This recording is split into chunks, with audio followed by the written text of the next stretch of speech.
Ladies and gentlemen, this Red Gaming Tech.com video, we're going to be discussing recent interviews from both Infinity Ward and CD Projekt Red on the subject of developing titles for cross-generation. Just to clarify, we are of course talking about, say, developing a game for the Xbox 360 and the Xbox One.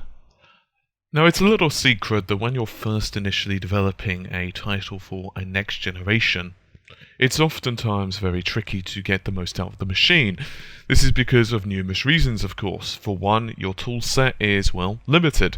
Your knowledge of the architecture and machine as a whole is also limited.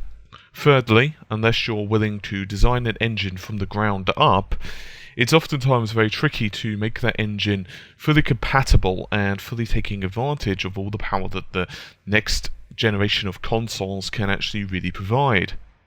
And these are just some of the small little snags, if you will, which can actually affect the process of next generation, or should I say cross-generation titles. Now, obviously, there have been numerous examples of cross-generation titles throughout the history of gaming. And in the PS3 to say PS4 era, we're going to be having really, really large titles that are going to be cross-generation. We're going to be looking at titles such as, say, Destiny, Assassin's Creed, and even Watch Dogs. So, the first person we're going to be hearing from is Infinity Ward's Mark Rubin. Now, he weighed in on the process of developing Call of Duty Ghosts for both generations, and he said, and I quote, on the process of developing for both generations, he said, I don't think it's holding next-gen back. The way I look at it is that it's the first game on next-gen consoles is the hardest ones to make.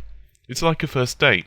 It's a lot of figuring out what's going on, and very little knowledge of each other. The second date, of course, gets much better, but the first date is kind of awkward. Take, for example, Call of Duty 2, and the way the game looked even compared to Call of Duty 4. It's a significant leap forward. So I think we'll see something similar. I hope, as a games developer, in general, not just Call of Duty, to see a massive leap forward as the generation gets more mature. He also added, it would, in a sense, just be easier for us to go out and make a brand new game that isn't Call of Duty, that doesn't have any limitations. That would be the easy way out. It's actually much harder to know what you have something that's very important to a lot of people, and a formula that a lot of people really love as it is. To change that every year is something that's a huge challenge for us internally, but it drives a lot of our passion. We end up becoming our own biggest critics. When we have to ship, we post-mortem what we did right and what we did wrong. We really tear it apart. That drives us to keep going on in the franchise and not take the easy way out, in a sense. Meanwhile, out of quote of course, meanwhile, CD Projekt Red, are taking a very different stance from Infinity Ward, which makes sense. Remember, they are not the same developers. They are running a completely different mindset, a completely different type of game, completely different engines, completely different development team, and a lot more besides. So this is not like I'm creating a competition between them or anything of that nonsense, but I'm going to read you guys out a series of quotes first. We've clearly said that we'll be a next generation only.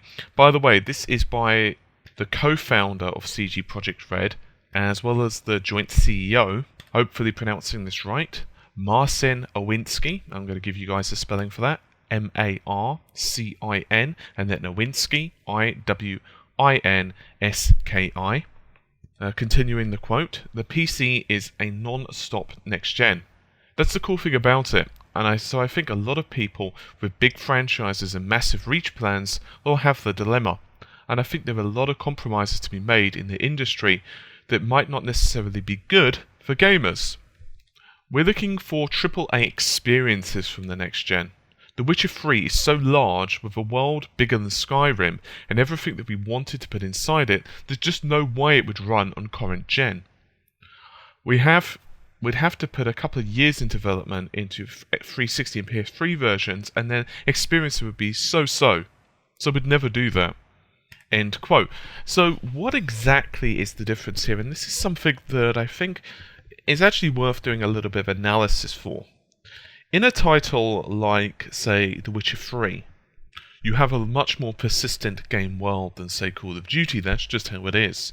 In other words, of course, you are free to traverse around, you have huge open areas, massive monsters to fight, and so on and so forth. Call of Duty isn't really like that. In many ways, it's pretty much a linear progression. And I'm talking about the storyline here, I'm not talking, of course, of the multiplayer. In other words, that you are funneled down like a linear path, and even if there were splits in the story, let's say you were to go to region A rather than region B, in a sense, you can't really start wherever you want, you can't go wherever you want in a battlefield, it just doesn't really make sense to do that. You have to accomplish set objectives, and you're not really going to be leveling up by killing bunnies or whatever you have to do. I'm not, criticizing The Witcher 3. That's just how the different types of games work. So, with Call of Duty, there are going to be some noticeable differences. Now, I'm talking about Infinity Ward, of course. They've already mentioned heavily about the PC versions of the title, and they're going to be using slightly different assets from the PC version to the Xbox One and the PlayStation 4. Most noticeably, Infinity Ward have already made comments which basically allude to the fact that the PC version is going to look better in terms of it's going to have high-resolution artwork available. So in other words, high-resolution textures, shadows, whatever else, assets that, it includes into the game. And then most likely, of course, the next generation consoles, say the PS4 for example, will be taking we're taking examples of those assets and then downsizing them to fit the console specifications. Now, then of course you have other versions of the titles. Ghosts is going to be on, of course, the PC and the PlayStation 4 and the Xbox One, but it's also going to be appearing on the PS3, Xbox 360, and Treyarch are building the Wii U version. They, by the way, have a lot more experience in Nintendo hardware. Now, in my personal opinion, there are some definite benefits to cross-gen titles. One of the most obvious is the fact that you get a larger slice of the pie. In other words, you get a larger return on investment, and that's why a lot of games in this kind of era for the next 1 to 2 years we can expect to be on the PlayStation 3, for example, as well as the PS4, so we're not going to be seeing just one version of the game. As I've been fairly vocal on, and I'm pretty sure it's fairly obvious now, games no longer cost like, a few $100,000, $1 million to create. It's now becoming projects which are worth, tens of millions to hundreds of millions of dollars. So in other words, they need to sell the largest amount possible to have the best ROI, or return on investment. It's definitely true that we see larger disparities the further back we go in our console's life.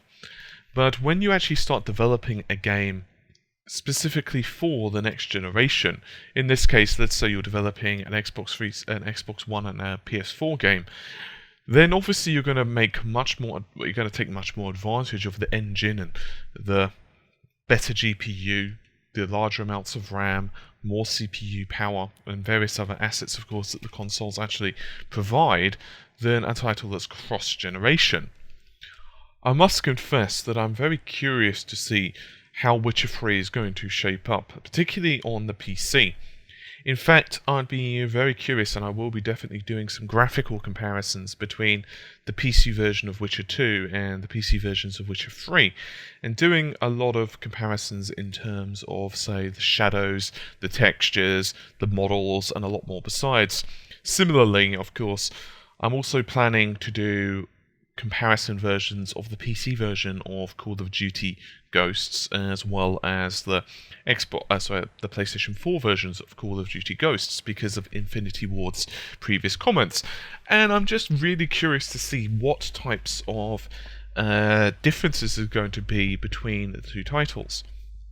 A couple of people have wrote to me on Facebook and have asked, how long do you think they'll support the PlayStation 3 versions, and we're talking about for like big games here, such as the Call of Duties and so on. And the answer is, well, as long as it takes really to become financially stable on other platforms. So in other words, well, let's assume that you have, say, 7 million Xbox Ones by Christmas sold, which is a figure that's, feasible. And let's assume that the PlayStation 4 has very similar numbers.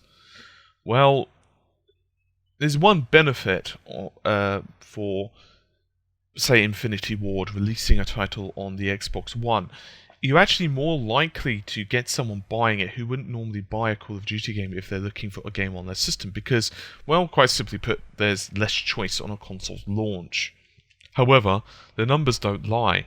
Compared to the, millions upon millions upon millions of the installed base of, say, the PlayStation 3, the Xbox 360, the next generation consoles are very small. They're going to be a very small percentage, and so it's going to take quite a long time for developers to completely abandon the consoles. And that's why Microsoft and Sony have both said that they're going to be supporting their previous consoles for a while now.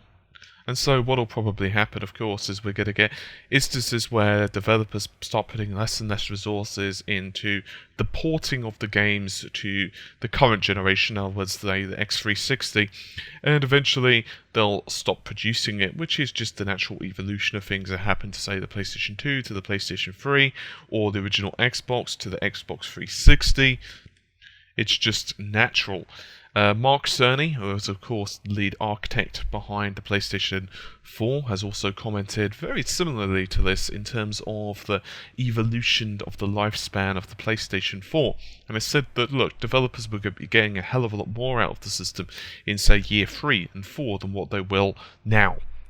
I mean, just look at what the systems have to offer. It's not just, extra GPU processing power. It's not just extra memory. It's not just, better internet connections or better CPU processing power or whatever. It's also a lot more besides, including, of course, compute, which is going to be huge for both systems. It's going to be able to much better calculate things such as physics and artificial intelligence, which in my opinion are two things that have been really lacking in even this generation.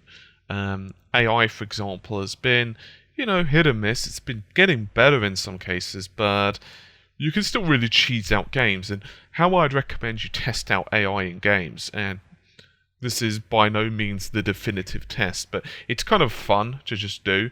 But if you're playing like a game like Grand Theft Auto or Max Payne or wherever, where you've got some actual cover where you can, hide behind or whatever, you can do stuff like actually just getting into a gunfight but not try to progress forward. And I sometimes do that in Max Payne 3. I'll just basically chill behind cover, shoot loads of bullets, and just see what the AI does and see if it can actually sometimes outflank me. And sometimes in certain environments it can do that. Other times it doesn't really know quite what to do, and that's just a symptom of the fact that, well, something has to give. They've only got a certain amount of basically CPU power to calculate all of this stuff. Same thing for physics as well. As much as I absolutely love The Last of Us, it's, easily one of my favourite games of this year, there are some really dicey things in terms of physics, and there have been some patches which have slightly improved some glitches here and there, but even so, like for example, I shot someone with a shotgun, they fell back, and they were literally balanced on this stair railing, and I'm talking quite literally the middle of their back was the only thing perched, and they were just completely and utterly stagnant, just held in midair. And there are tons of other examples, and by no means is this the only engine that does that. There are tons of examples in, say, UDK games, or Unreal games, should I say, Unreal Engine games. It's simply because physics right now is still pretty rudimentary. Even games which have, say, hardware physics on the PC are still a bit dicey, because the subroutines, or should I say the actual engines inside the games that are running the physics, okay, they can throw better debris around, but still, ragdoll physics and a lot more besides is still a bit iffy, and is something that over a period of time will definitely start improving. Do I completely and utterly agree with Infinity Ward? Well, I don't know if I 100% agree, but you've got to remember that their engine is very different, and they do have development teams which are working on the respective versions. They are very correct, however, in the fact that the first generations of games are definitely the hardest to produce. Their tool chains, for example, alone, and their knowledge of the systems is really lackluster at this point. And that's not anything against a certain company. That's just a fact. Even, for example, the developers behind Killzone, who released a series of PDFs which have broke down a lot of stuff, Guerrilla, of course, even they admitted that their knowledge right now of the PlayStation 4 hardware is rudimentary. Naughty Dog vastly improved their knowledge of the PlayStation 3 as they basically progressed through the evolution of the titles that they released. And even if you look at titles like, say, God of War on the PlayStation 3, you can definitely see changes in the way that the engine was put together. And this is, of course, very much mirrored by a lot of Xbox 360 stuff. The difference between Xbox 360 and one of the reasons I use the PlayStation 3 a lot more in examples is because the Xbox 360, by the admission of not only Sony but a lot of developers as well, the Xbox 360 was a bit easier to get used to. The CPU was a bit easier to program for, but in addition to that, the GPU was a bit more powerful off the bat, so it was a bit more traditional in that sense, rather than needing to rely so heavily upon the SPUs. I think some development studios are going to have a little bit more of a tough time than, let's say, well, others. One of the reasons behind this is simply because the architectures in both systems are going to be changing so radically. Of course, we're looking at x86/64 rather than the traditional PowerPC architectures which both consoles have been utilizing until this point. And I think we're definitely going to be seeing examples of development teams that have had experience on PC platforms producing pretty good work at the start. I think they're going to have some advantages because both systems are very similar in terms of development compared to, say, a PC.